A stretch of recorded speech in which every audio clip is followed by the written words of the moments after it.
I see that many things in my life have shut me up from expressing myself, and that they all tie together.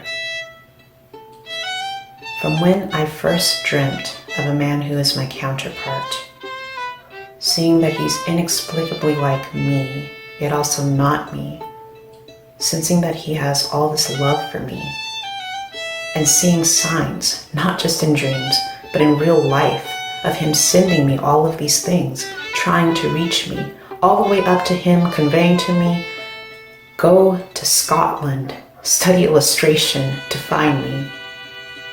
All the way up to the point that when I did go to Scotland, what I've ended up finding was that the people I had drawn as a child for a story that I had nearly given up on turned out to be real people. I had shared these occurrences with a friend of mine, a friend involved in the story of Torus Link.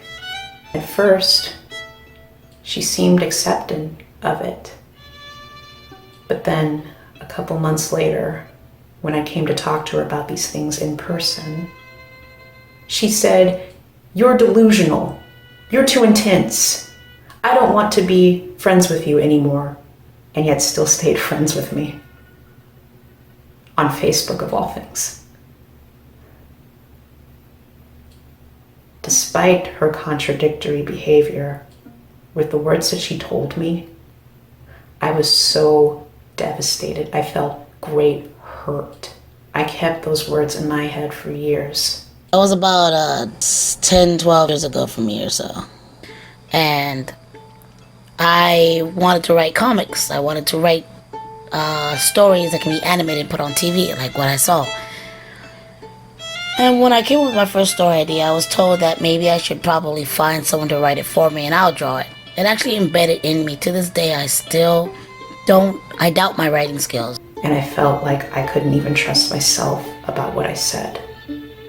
And every time that I tried to talk to other people about anything, even the normal things, I would feel such anxiety in my heart. The time I felt most insecure about my art was at art school. I basically got a tutor who, from the get-go, for some reason didn't quite see eye to eye with me and I could just tell in my gut that he didn't really like me. He put down kind of my interests outside of the class as well. He essentially made me question everything I thought I knew about myself, like my interests, who I was. Which caused me to question, I guess, my ability to do something that was myself. I had a pretty bad car accident. In comparison to who I was in the past, I now felt like I was a broken version of myself, and I had clear memories of who I was and what was true to me and the vision that I wanted to keep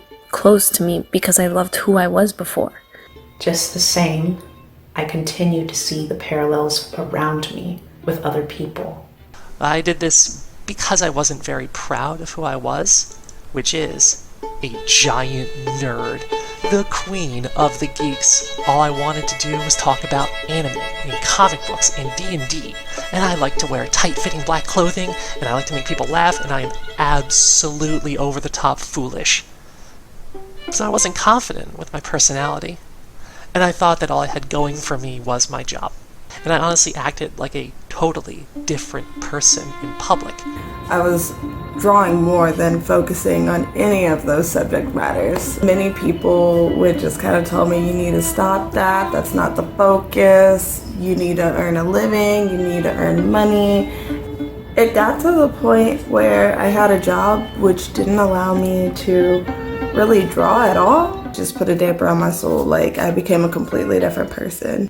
I knew deepest down that all of these things were connected. Having feelings, something traditionally considered a feminine thing, that being not something strong to express. Whenever I try to fully express my excitement for all of the things that I want to do, that I'm doing, that I'm working on, I feel like my friends might get uncomfortable. That all of this has been traditionally considered a woman's field, and women themselves have been shut down, yet sexual abuse runs rampant. but violence runs rampant. I assumed that until I heard her saying stuff like, I told you I'm not interested in this, and you need to stop, dude. He didn't stop though. But after not doing anything last time I went out, I put my fear of confrontation aside and told him, hey man, if she's not interested, give her some space. He didn't say anything back to me, and he even left her alone. But what I wasn't expecting was for this girl to be upset with me. She told me, I don't need your help. I can handle myself, you white knight incel. And I still wonder to this day if I should stand up for others. That art itself, by its very nature, is showing empathy through materialized creativity, where when you share it, other people feel your feelings and what you're trying to express. And yet, this very field that could feel everything with empathy is the one that widespread is not considered serious and a risky path to take, because it's not as objective as, say, putting out an object and people take that object and you can get paid for said object. I'm kind of scared of people hearing me play, I suppose, partly because if people don't like it, that's a big part of what I enjoy, what I like, what I work on. This is where the scientist part of me comes in. I'm literally trained to look for a right or wrong answer, and an answer that you can prove is true, and you just don't get that in any form of art, really, especially with, including with music. I'll be trying to do something or make something new, and I'll be there thinking how do I know this is good? I think it's good, but I can't prove it's good. So that's another way to put me off putting it out into the world. As such, I've tried to share Torus Link anyway. My story of artists on one side and people with elemental powers on the other side, having these connections and these parallels that, if they could be brought together, might unlock the secret of everybody being free to do what they want.